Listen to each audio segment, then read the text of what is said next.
My daughter-in-law said, "You stuff your mouth but lift no finger like a parasite in this house." After I paid every tax, fixed every repair, and gave them free accommodation. My son still said, "It's just easier if you let Nicole decide." They wanted to erase me from my own house, so I showed them whose name was truly on the deed.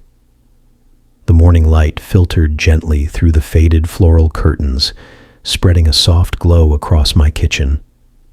I moved slowly, deliberately, as I cracked eggs into the skillet, placed bread into the toaster, and let the smell of coffee rise to fill the room.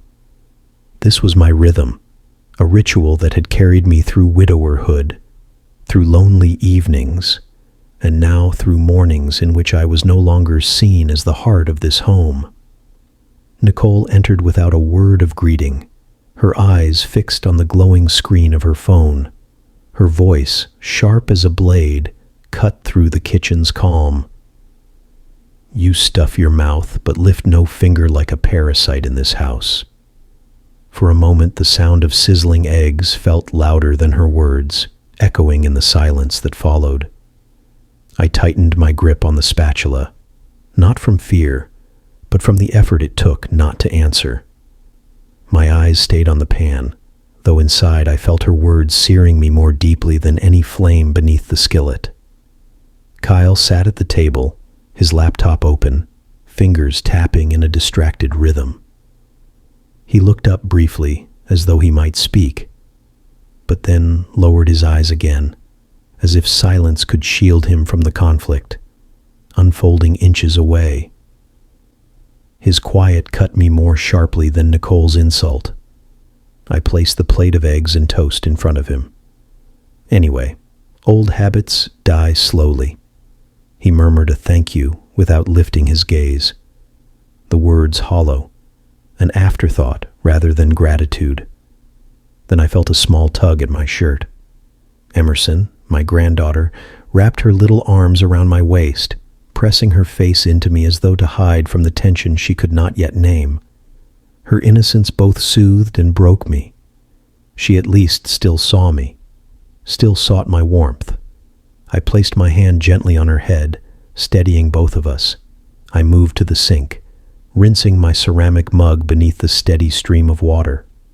The mug was cracked slightly along the rim, a scar from years of use, but still it held strong. My late wife had given it to me on one of her birthdays, insisting that the best gifts were the ones that lasted.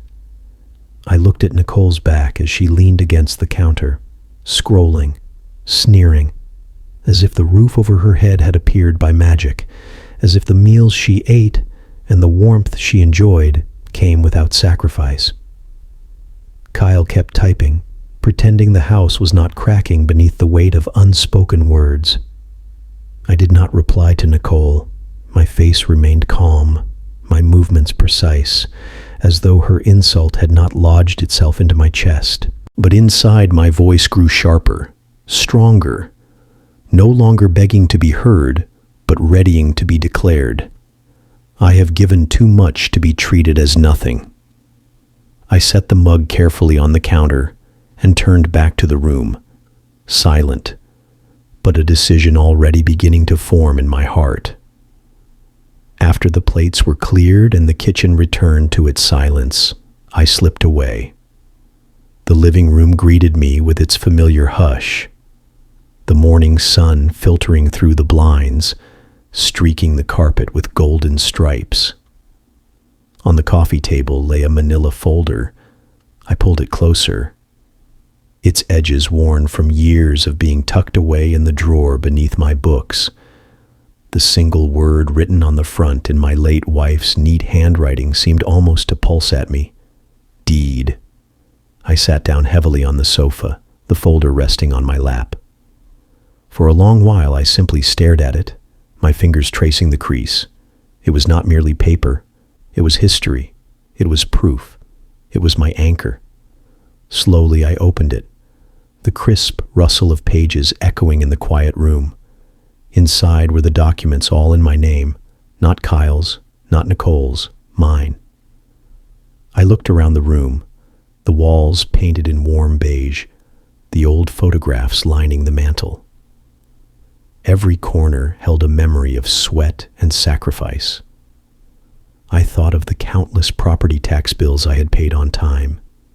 Year after year, even when money was tight, the roof that had leaked during a storm 3 winters ago, I had been the one who arranged the repair, dipping into my savings to cover the cost, while Kyle claimed he was too stretched with other responsibilities. When he had been between jobs, it was I who quietly slipped extra dollars toward groceries, electricity, and the internet he depended on. But to Nicole, none of that mattered. To her, I was only the old man who consumed food, who lifted no finger. She had not seen the years of invisible labor, or perhaps she had chosen not to see. My gaze fell again on the deed, and my mind traveled backwards. It was 1986. My wife and I had sat at a long wooden table at the bank, pens poised nervously as we signed the mortgage papers. I could still hear the scratch of her pen, her little chuckle afterwards. "Well, love, now we are truly tied down." I had laughed, though my chest was swelling with pride. That evening, neighbors had helped us haul second-hand furniture through the doorway. The rooms had smelled of fresh paint, hope, and exhaustion. It was not just a house then. It was a dream stitched into bricks and mortar the day of her death. The silence in the house was so heavy, it pressed against my lungs. I remember sitting on this very sofa, wondering how walls could still stand. When the woman who had filled them with life was gone. When Kyle and Nicole's financial troubles arrived, I had opened the door. I told myself it was temporary. They need a hand. I had reasoned. This home is big enough for all of us. I imagined it would bring closeness, that I would be part of their rhythm, not merely a shadow in it. But time revealed another truth. They had not seen it as my generosity, but as their entitlement. Nicole moved through the rooms as if they had been gifted to her by fate. Kyle, my own son, acted as if his silence was neutrality, but his silence was an alliance. Slowly, I had become a ghost in the very home I had built. I lowered my eyes to the deed again. The ink faded slightly, but still strong. There it was, my wife's signature beside mine. The sight of her handwriting felt like a whisper from another time. I touched it lightly, my fingers trembling. "This was ours," I whispered, the words barely audible in the empty room. "It still is mine." The truth was heavy, but it was also clarifying. I realized then that I had allowed myself to disappear. I had permitted my own erasure in the name of peace. But this folder in my lap, it was more than a legal claim. It was a reminder that I was not powerless. I had simply forgotten how to wield my own authority. The deed was no longer just paper. It was my weapon, my shield, my proof. And soon it would become the voice I had been denied for too long. The afternoon light slanted across my bedroom floor, painting long strips of gold across the carpet. I sat on the edge of the bed, the manila folder still fresh in my mind, its weight lingering in my chest. For years, I had folded myself small in this house, trying to keep the peace, trying to believe silence could keep love intact. But silence had only fed their arrogance. I reached for the phone on my nightstand. My hand did not shake, though I felt my heart thutooing against my ribs like a fist knocking from the inside. I scrolled down to the number I had looked at 100 times but never dared to call. Then slowly I pressed it. A woman's voice came through, warm and professional. "Camille Realty Services. How can I help you today?" I drew a long breath and answered, my tone steady. "Yes, I'd like to list the house." And there was a pause, the kind that stretches as someone rearranges their thoughts.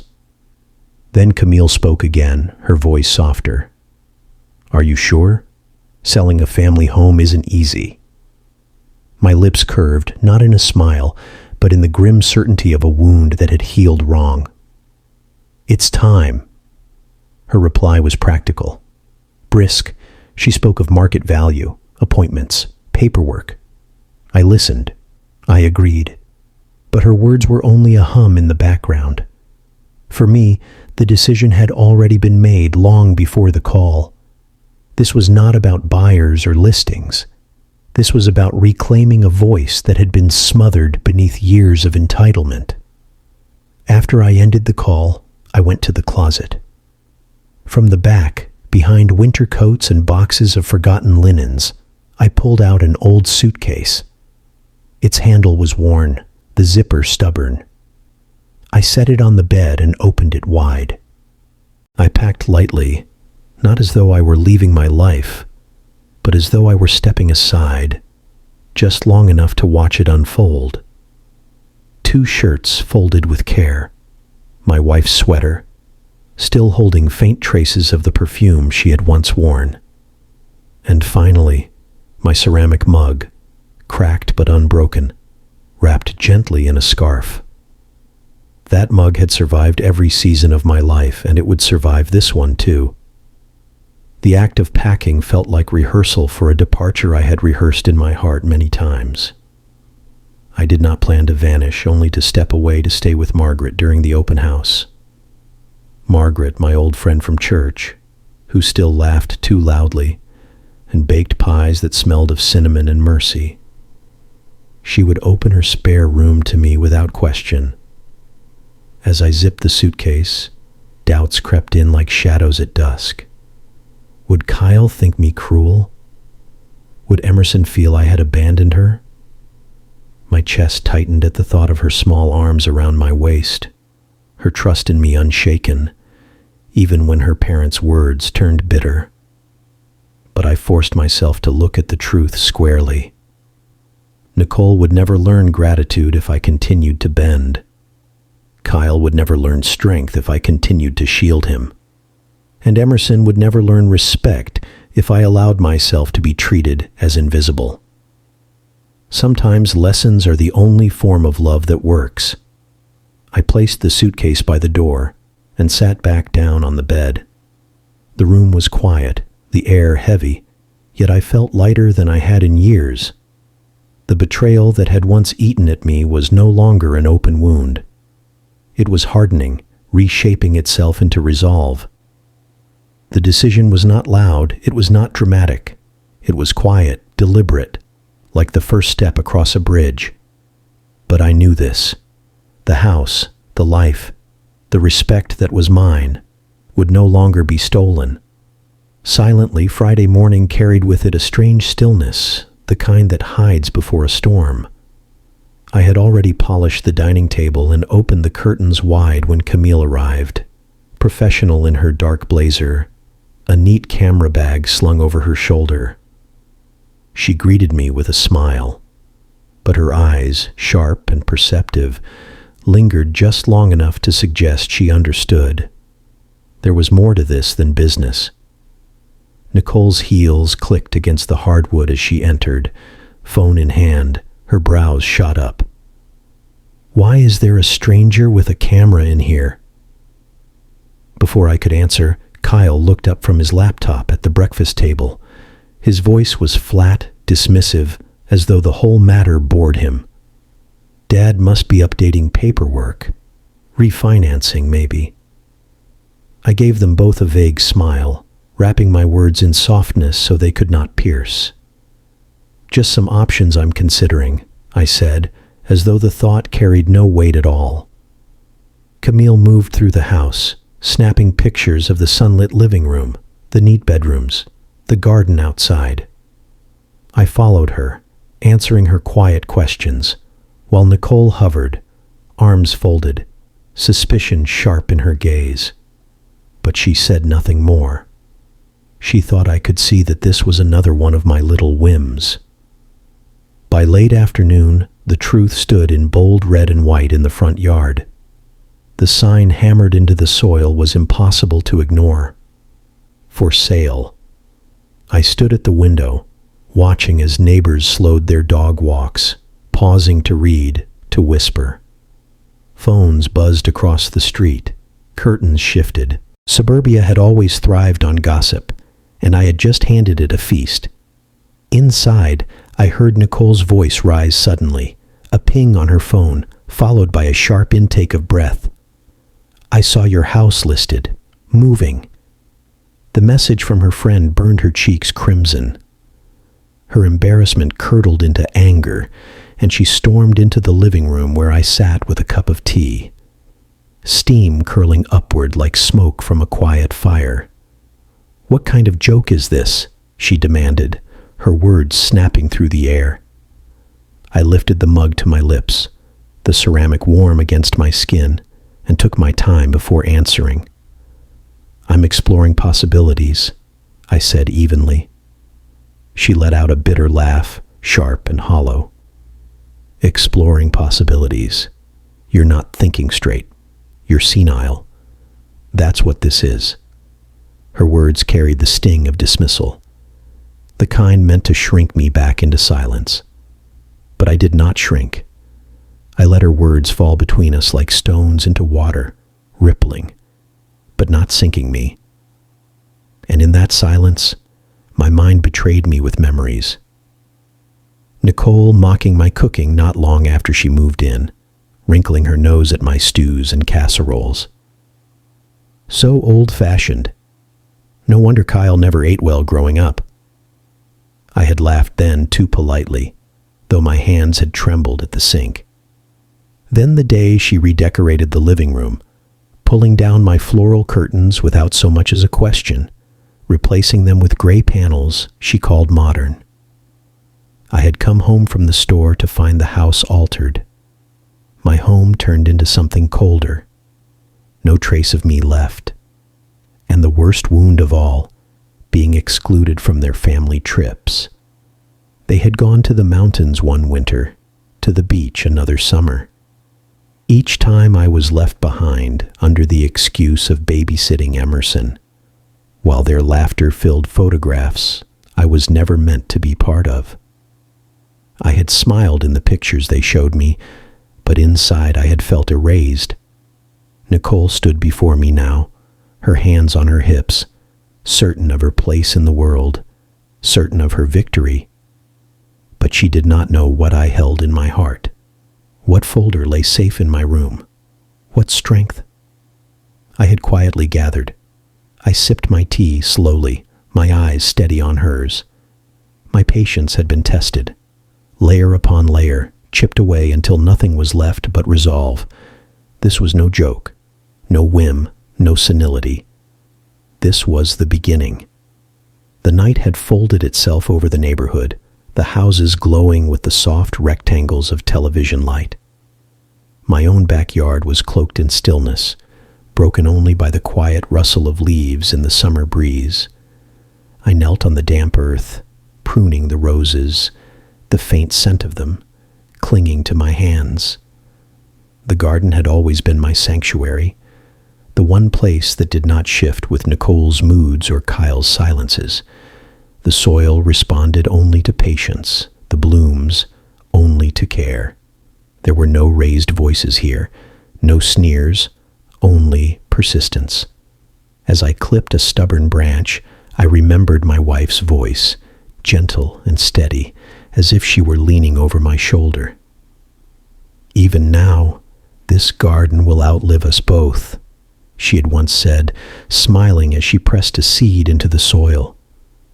At the time I had laughed and brushed her off, telling her nothing lasts forever. But tonight, as I touched the thorn stems and inhaled the perfume of the roses, I felt her in the night air, her words proving themselves true.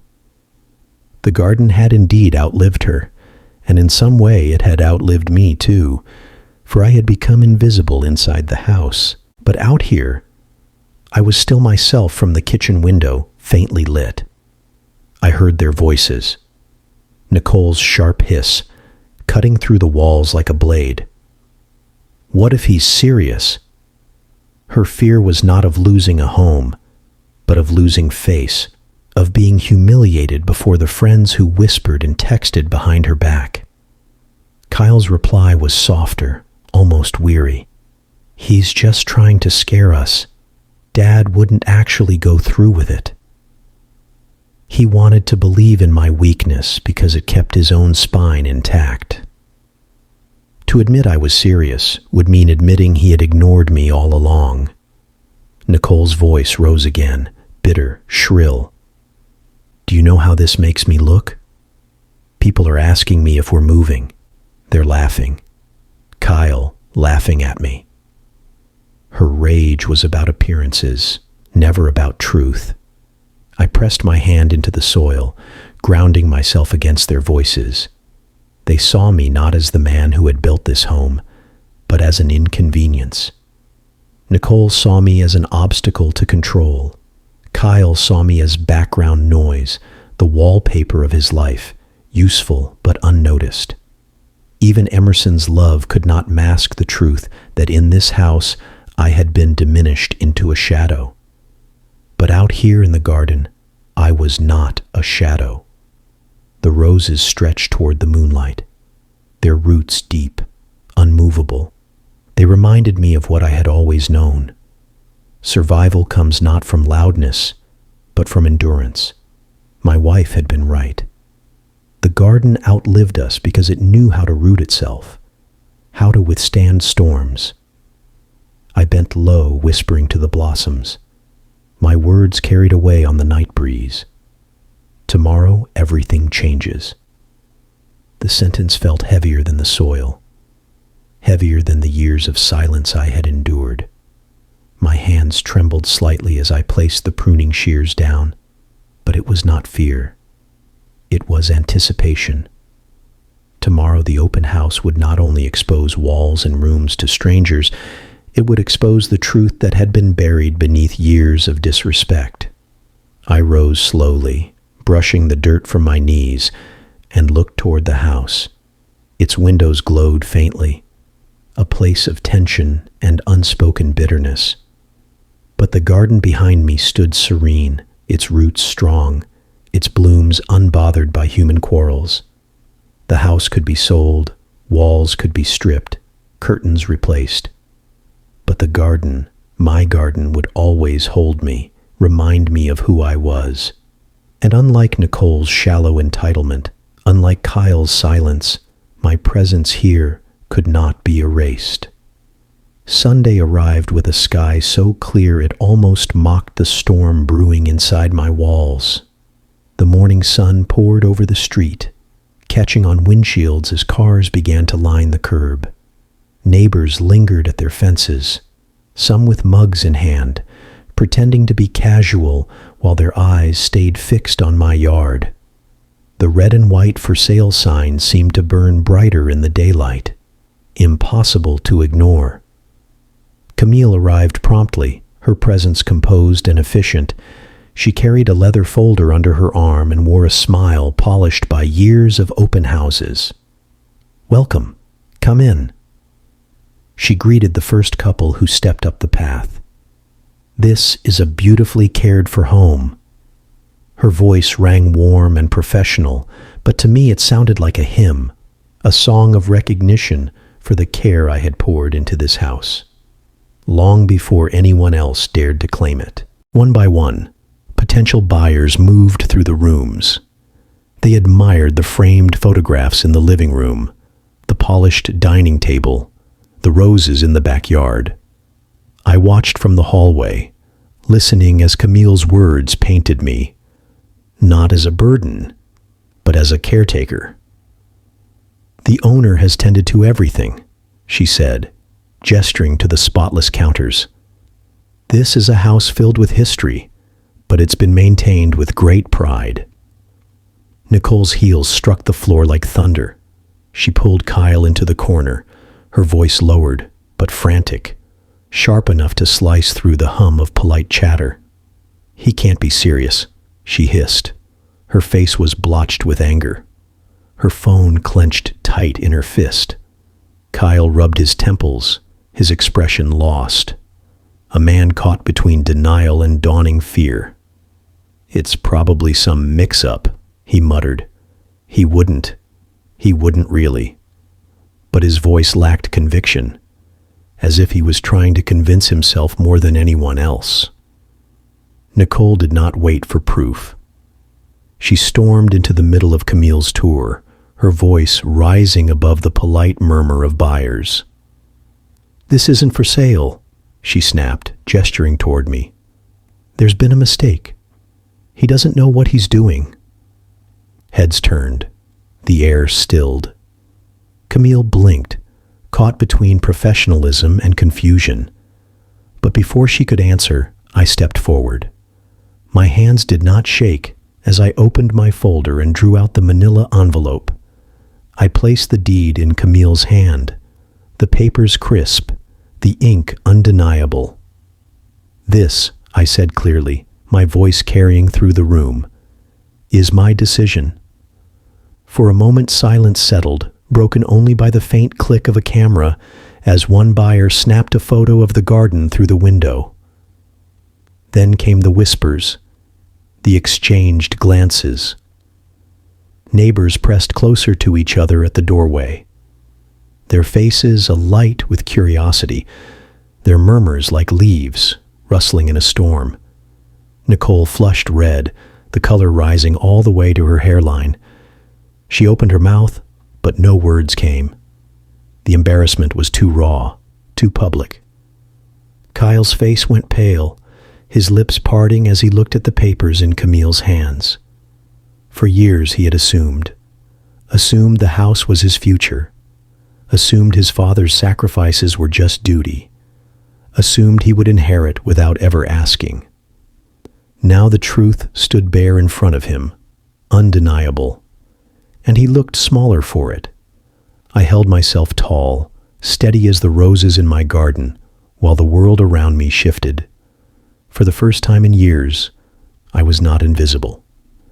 They all saw me now, not as background, not as a burden, but as the man who held the deed, the power, and the will to use it. The kitchen had become a stage, though I had never invited an audience. Buyers drifted in from the hallway, whispering among themselves, their eyes darting from me to Nicole, from Nicole to Kyle, as if they had stumbled into a play they had not bought tickets for. Nicole's voice erupted first, sharp and venomous, slicing through the quiet hum of strangers. "You've betrayed us after all we've done." Her hands trembled as she jabbed her finger toward me. Her face twisted, her cheeks blotched red. A murmur rippled across the room. The buyers exchanged glances, some lowering their voices, others leaning closer, hungry for the drama. Kyle stepped forward, his expression strained, his voice breaking under the weight of fear. "Dad, please," he pleaded. "Think about Emerson." His words hung heavy, as if invoking his daughter's name would sway me back into silence. I stood still, my hands resting on the counter, my breath steady. For years, I had allowed others to speak for me, over me, against me. Not today. My voice rose, calm and unhurried, but with a strength that filled the room like a tide. "I paid for this house," I said, each word measured. "I raised you here. I opened it to you when you needed help. I kept the taxes paid, the lights on, the roof over your head. I have cooked, cleaned, and carried burdens you never even saw." My gaze locked on Kyle's, then slid to Nicole's, unflinching.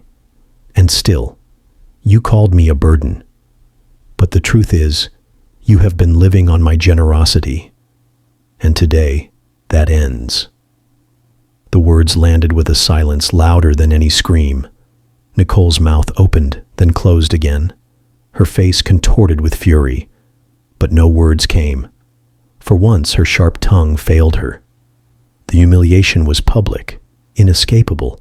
Her anger melted into a kind of stunned collapse. a woman stripped of her assumed power.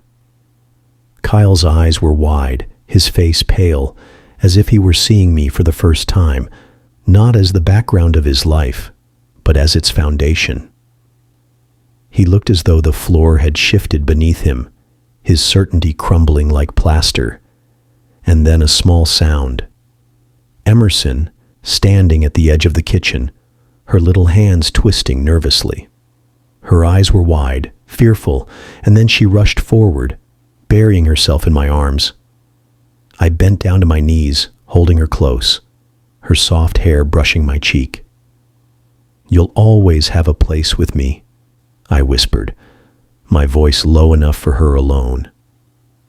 Though I knew every ear strained to hear it, she relaxed against me, clinging tighter as if I were the only solid ground in the room. The buyers who had lingered exchanged looks that softened into sympathy. Some smiled faintly, their expressions saying more than words.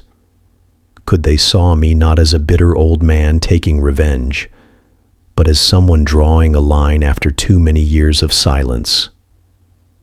I rose again, Emerson's hand still in mine, and looked around at the faces. Neighbors, strangers, witnesses. Let them talk. Let the story spread. For once, the story would be true. My revenge was not cruelty. It was justice. Nicole was silenced. Kyle was awakened. And Emerson, my sweet granddaughter, was protected. The balance had shifted, and this time it shifted toward me. Monday morning unfolded gently, sunlight spilling through Margaret's lace curtains, touching everything with a softness I had not felt in years. Her home smelled of cinnamon and old books, a kindness wrapped in walls. I sat at her kitchen table when the phone rang. Camille's voice came clear, professional but tinged with excitement. "We've received multiple offers," she said, all above asking. I let the words sink in, a small smile forming. I did not give her an answer because this was no longer about selling. Not really. It was about reclaiming what had always been mine, the right to choose, to hold authority, to be seen. That afternoon, a knock at Margaret's door. When I opened it, Kyle stood there, shoulders slouched, his face hollow with shame. For a moment, he was no longer the man who had let Nicole's voice speak louder than his own. He was just my boy, looking lost. "I should have defended you," he said, his voice rough, eyes downcast. I let Nicole's voice carry more weight, but they did not erase years of silence. I listened, my heart heavy but steady. Then I spoke clear and unwavering. "If you want me in your life, Kyle, it must be on terms of respect, not convenience." He nodded slowly, the truth pressing down on him harder than my anger ever could. He left without protest, and for once I did not feel the ache of being unseen. I felt the strength of being unyielding. Later, I returned to my garden.